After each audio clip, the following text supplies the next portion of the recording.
Alrighty, hello every folks, and good morning. So after 4 months of on and off going through this place, finally I'm at the end of the central garden here for San Bronza, and finally feel comfortable enough to go ahead and throw out a full review for this thing.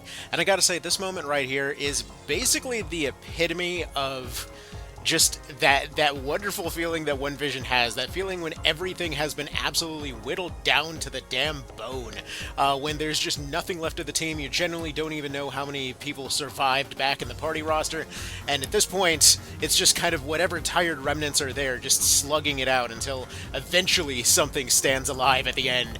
I gotta say, this whole trip through San Bronza has been it's been awesome. It's been awesome. This is probably my favorite version of San Bronza out of anything, and for that matter, any kind of, I guess you could say, kind of like Tactics Ogre-esque endgame.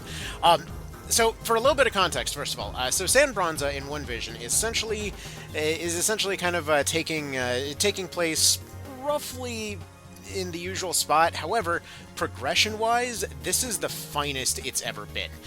Essentially, we're looking at a case where, like, progression-wise, it's basically Victory Road for all intents and purposes. If we take a look at, if we're using the obvious overused Pokemon comparison here, if we were to essentially take Codas 3 and 4 as the sort of finale, the sort of Elite Four, as it were, in this particular case, what we're seeing is going to be is effectively going to be the sort of Victory Road situation here.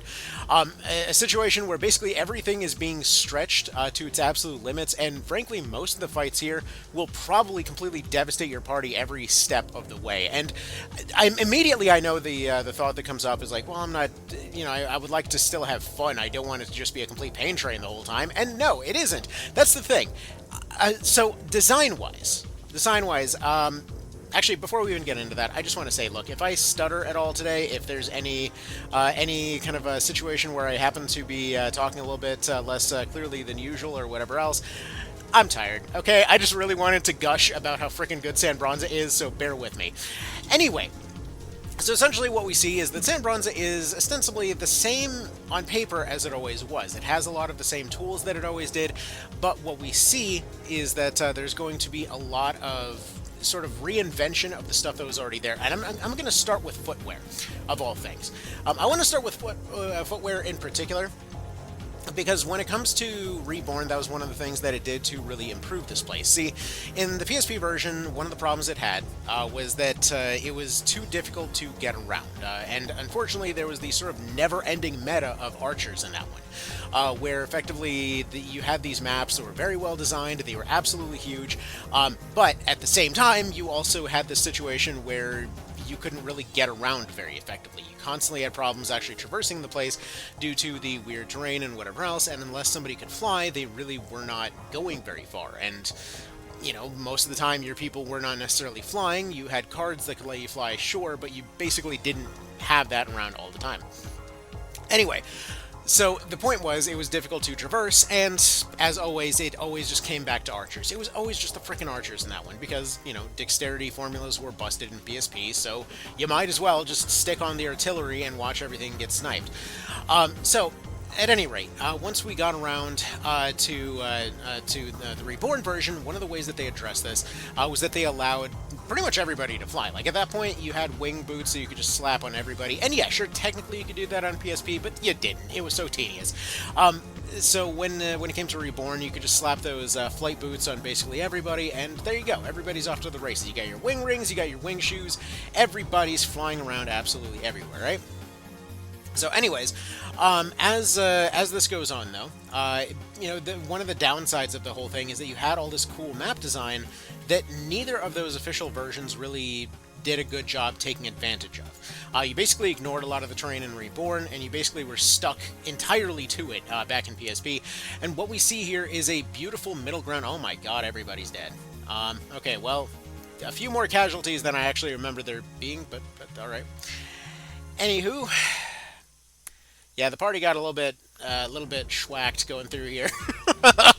Anyway, so yeah, let's get into that here. So, terrain. So, for context, You get access to Angel Knights right before here, and there is no unit better suited to the absolute just hell through heaven that San Bronza is than the Angel Knight.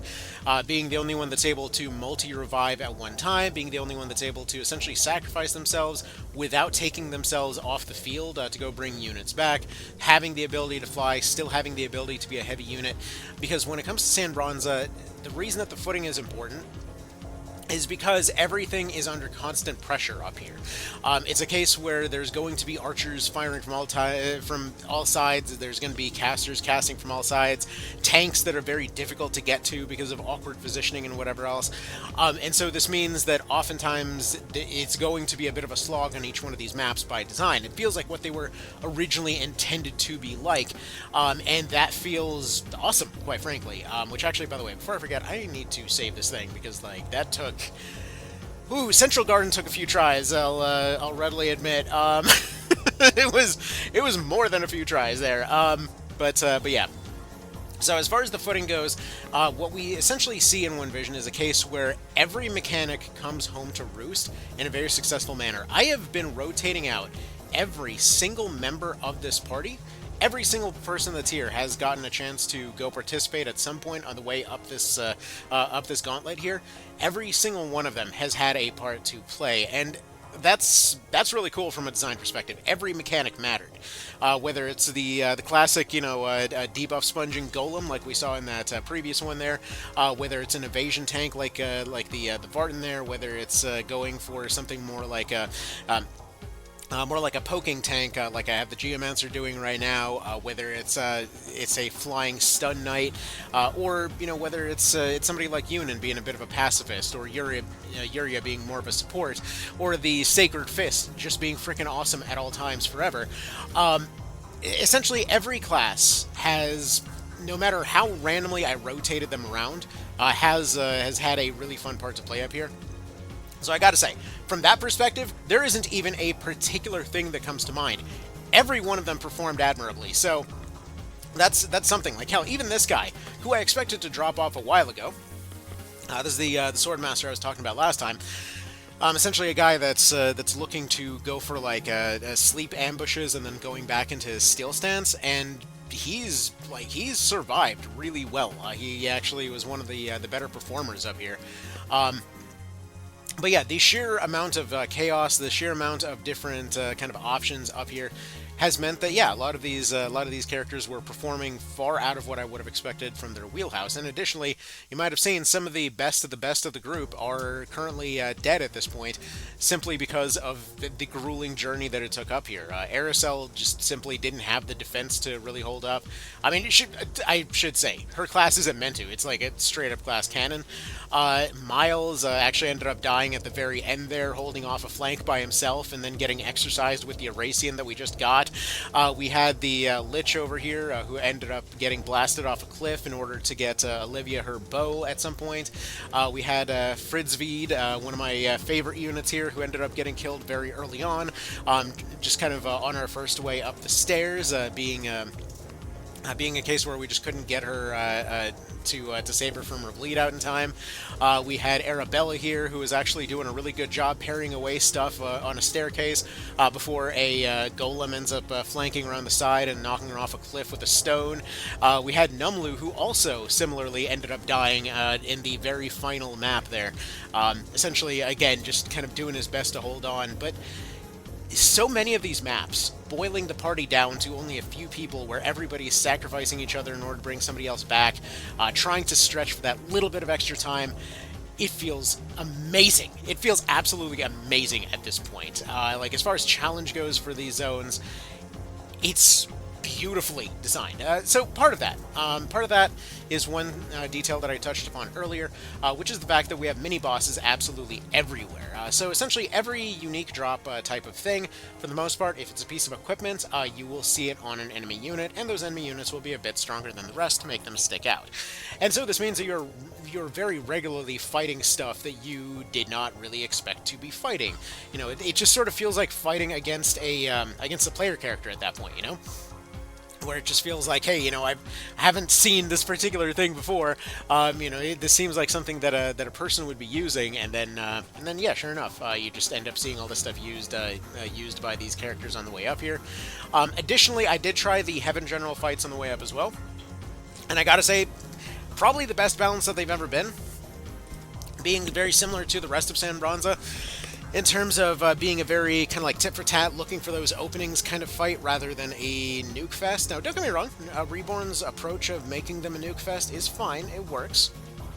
Though, yeah, being able to have a more kind of standard direct fight with them was, I personally found it kind of refreshing.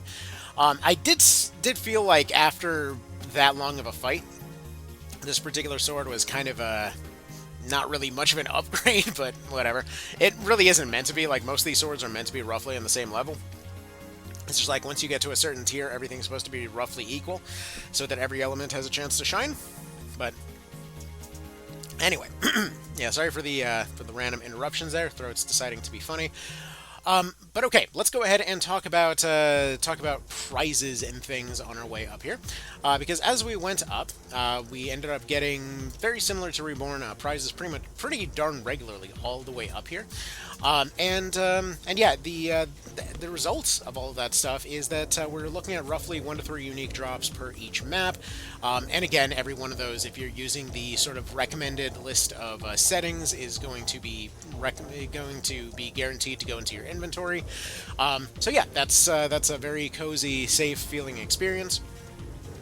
In general, I would say that as far as the prizes go, they've been pretty decently scattered about all over the place. You got your usual songs and instruments, some weapons here and there. I actually really liked what happened with the Sentinel's rib over here, being a case where it actually goes back to that footing thing that we were talking about earlier, wherein the sort of a split map, the 3-way map, as I like to call it. Where's that at? I think it's this one right here. But that's the one where you've got parties on the left, parties on the right, and then basically everybody circling in to get you. And the thing is, due to the fact that flight items are unique at this point, and you can, sure, use something like a wind wizard to make people fly and whatever else, but alrighty, whoops, ended up hitting the spacebar and forcing myself to edit something. It is truly a tragic day. Anyway, let's go ahead and get back to it, though. So, this particular floor, though, so the sort of 3-way split map, was one of those cases of a mini-boss being used very effectively. And what we saw in that case was a Hawkman with the Sentinel's rib. But he was also defended by a healer that was nearby him, as well as a couple of birds. And it was, as with many parts of San Bronza, an interesting little conundrum, because his range was long enough that he could regularly bully the entire party, but there was very little way to get over to him without direct flight. There were a lot of units that were inflicting leaden, so even the few flyers that I had were getting leadened on the regular. And so this once again led to this kind of interesting puzzle of trying to figure out any way to get somebody over there. But if you're sending somebody over there, then they're not dealing with the units on your flanks, meaning that it's going to be that much harder to keep those flanks steady. So, you know, who do you shut down? How do you shut them down? What do you do with all of that, you know? So that was a really fun puzzle there, and it was kind of cool to finally be able to hunt that guy down and get that bow. It was cool to see stuff like the basic sorcerers from the start of the game just being slapped on a ferry here, still holding up incredibly well. Basically, if it wasn't for this sorceress here losing one of her lives, I'm pretty sure that last Central Gardens fight would not have happened, because she was effectively sacrificed in order to spam Typhon over and over, which did end up taking out at least 4 or 5 units by themselves. But yeah, no, it's dude, it has been such a refreshing experience going through it all like this.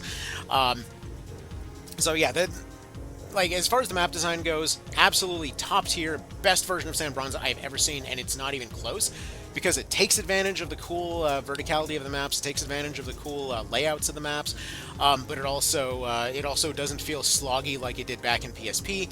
Sure, it is going to be grueling, but there's a difference between grueling and sloggy. See, here's how you know the difference between grueling and sloggy. When I look at all these dead characters in the party, I don't think, wow, that was bullshit. I think, yeah, they died a good death. That's how you know the difference between grueling and sloggy. But anyways, yeah, we'll eventually transfer them over to somebody else, and have somebody else take their place. But yeah, no. Great times going through this whole thing. And ultimately, once you get to the very end, you actually get a unique mechanic out of all of it as well, in the form of the Soul Reaver. So this is going to essentially be an all-in-one, perfectly created, like, ultimate version of the Snapdragon, more or less. So there's two Snapdragons that One Vision has at this point. One of them is the Soul Reaver, the other is the Astral Cord, which I don't think I have. I'm pretty sure I don't have it yet. I think that one is... what is it? Farampa 15, if I'm not mistaken. But essentially, what it is, it's a weapon that basically bottoms out all of your stats and weighs very, very nothing. But it's also the one of two weapons that can do the whole Snapdragon thing, right? So essentially, it's going to be optimized for speed, whatever it is that you end up making out of this whole thing, but it allows you to make a custom weapon of your choosing, in this case either a sword or a spear. Now, additionally, it's worth noting that the weapon itself does have a lot of interesting stuff to it, where theoretically it could also be used as sort of like a sacrificial weight, with that whole -24 weight thing, in order to make, say, the ultimate pacifist. I was actually very tempted to go throw this over on Yunin, seeing as it would potentially allow him to be an extremely fast pacifist. But anyways, not really sure I'll be doing that, but just a little bit of a potential idea. Ultimately, though, this basically just allows you to make a custom weapon, and that's pretty cool. Additionally, you also get some of the sort of end-all, be-all as far as the sort of weapons of their category up there, with stuff like the Erasean, the Grand Grimoire, and then there was also the Rune Blade, but I think... do I have multiple Rune Blades at this point? Is that what's going on? Or did... I guess the Rune Blade isn't a guaranteed drop. I don't know. Anyway, doesn't really matter. Ended up getting lots of songs up there, so in general, I'd say it felt amazing as far as the rewards go. Felt like there's a lot of good stuff coming out of that. We can now go make at least one copy of Star Ion. Now that we have it, we have a lot of different songs here as well. So we'll end up going and throwing those over onto Yuria. And yeah, that was a really, really fun challenge, I gotta say. So I'm really excited to see what all of this build-up is going to be looking like for Coda 4. Seeing as it's been quite a thing up to this point. Like, this is the prep phase. This is the getting ready phase, and already we lost 6 people to that. So, we'll see how that goes. So, I'm trying to think if there's anything else that I want to bring up here. So I guess just general tips and tricks if you're going through here. Remember that Field Alch 2 as well as Necromancy allows you to bring any unit back from the dead completely, so you basically bring them back as a zombie, and then use a Charm of Remission on them, and that is very, very strong. For another thing, even though a lot of stuff is incredibly powerful up here, it's oftentimes a lot of these kind of softer touch approaches that end up working particularly well. Like, for example, Denim over here just absolutely spamming Sludgebind probably carried more than a dozen maps up here. Like something like Sludgebind with its ability to delay things in mass quantities is absolutely a must. Same thing with stuff like Stun Arrows. So just kind of something to bear in mind. So any kind of delay actions that you can put out there are going to be good. Anything to up your turn economy to some degree. Stuff like scarfing down a ginseng and then immediately using Time of Need is a great way to boost your speed. So that combined with, again, that previous slowdown definitely helped quite a bit. Stuff like the Songstress and Swordmasters are great for clearing out a lot of things of their speed, as mentioned before. Like speed and having more attack options is oftentimes going to be worth a lot more than direct damage that they can do.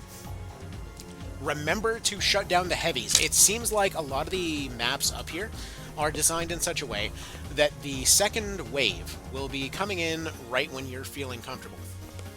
So, what I mean by this is, for example, you saw that there were multiple weapons I was talking about for that final map. Well, there were three mini bosses, three Nephilims showing up in the Central Gardens. And in that particular case, as soon as they got close, they always had enough to spam a lot of their better abilities.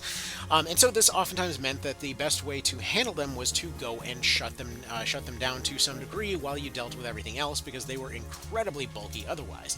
So, like, that's one of those things that I liked using the Skull Mask for, like a Skull Mask, as well as what's it? One of the petrification finishers from the ferry over here, where between or not her. Who the hell was the other one? It was right. It was the cleric that pulled that one off, or not the cleric, but the priest. So it's obliterate. So like obliterate as well as the skull mask. Those two easily saved what was more or less a complete toasted run for the Central Gardens there. So just remember that Mass Petrify is definitely a useful thing. So yeah, remember that as well. One detail I did mention earlier is that when it comes to martyrdom over on the Angel Knight, this allows them to basically area revive multiple units at once. While it does say in exchange for the caster's life, it just knocks them down instead of pulling them out of the map. So this does mean that you can actually do this more than once. So just remember that that is an asset at your disposal. And yeah, aside from that, again, I've tested every frickin' thing that I could think of in every party slot here. Every dumb thing, every dumb build that came to mind, and it all found a place here. Every mechanic continued to hold up. I didn't find anything that fell off. Like, at most, it was maybe, like, basic 1 HK damage, but even then, their ability to shave off TP is something else, you know? Like, something even as dumb as this ended up performing pretty admirably, actually. Where the general idea was kind of an extension of what I was already doing with the Dragoon, where, you know, he's oftentimes fighting heavy units. Those heavy units are very TP reliant, and so stuff like Frostbite, sure, will get rid of their TP bar, but how does he avoid kind of building it up in the first place? Well, you got your cursed weapons that have a secondary hit that doesn't count as a physical hit, therefore they can take their lower damage, generate less TP, hopefully not get one shot. Like I have seen Disembowel with Empower here doing like 600s, so just bear in mind that is a thing. So not generating TP can be useful in some cases.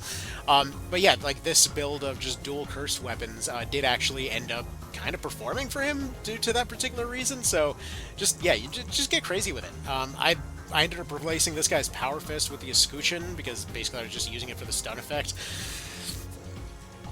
But yeah, so that is, I mean, that's more or less that. That's this place in a nutshell. Easily the coolest of all worlds, the coolest of all versions of San Bronza. We get to actually explore the cool map design. We're not flying straight over it. We're not locked into basically not moving. Every damage type, every weapon type, everything that I tried up here held up. Especially grenades, I want to point out. Like Lindel with the Commando, Warlocks, Rune Fencers with their grenades. Those are amazing up here. Like, there's going to be a lot of cases where, like, let's say the very final part of Central Gardens there had a Beast Tamer that was 100% maxed for evasion. Like, this dude's running Seal of Alacrity, full evasion set, everything else, and he's a Beast Tamer. And his whole thing is just dodge attacks, take counters, empower the very many beast units that are there, and they will absolutely run you the hell over if he does that. Like friggin' Holy Dragon coming in with an empowered Holy War, like that's just basically game right there. So having somebody like this with not only a potential stun effect, but having the ability to attack them without generating TP, being able to avoid their evasion, stuff like that, is very, very useful. So just, again, grenades continue to be amazing. And I think that's more or less what I wanted to cover here. So, yeah, that's about that. This party is absolutely in tatters, but I'm going to go and I don't think I even have the resources to really go and clear off the maps that I didn't do on the way up here. Anyway, so that'll be about that. Y'all, have yourselves a good one. I hope this was interesting, and yeah, can't wait to cover what goes on with Codas 3 and 4, because this was already impeccably awesome. And actually, wait, shoot, there is one thing I want to point out. That's levels. So when it comes to levels and things, this does technically still have the same issue as PSP did, where there's just like a level jump partway through. I would strongly recommend, like, if you're like me and you just, I wouldn't assume most people would be running a party this varied. Okay, I would assume most would be just kind of running a few of their favorites and just kind of sticking with that, and that's perfectly fine. If you are somebody that is looking to, do the same thing I'm doing and just like run a unique class for every single unit, there is absolutely no shame whatsoever in just throwing on the level 50 cheat and calling it good, because by this point there are so many classes, so many unit slots, and whatever else that it would just take too long for no benefit to just kind of try and grind everything up manually. If you are only running a handful of classes, like you've had your one party you've been playing with the whole time, you probably have been progressing just fine and haven't even noticed the levels at all. And usually it won't be too big of a deal since they do kind of taper off as they go up. But just kind of bear that in mind, that if you do find yourself running into level walls or whatever else because of having too many party slots, it's absolutely fair to just go ahead and throw out that level 50 cheat. Everything will hold up just fine. And honestly, this kind of no level mode is what I liked about Reborn as well. So, if you're also a Reborn fan, then just slap it to 50 and call it good. Alright, anyways, y'all have yourselves a good one. Thank you for stopping by, and I will see y'all later. Bye.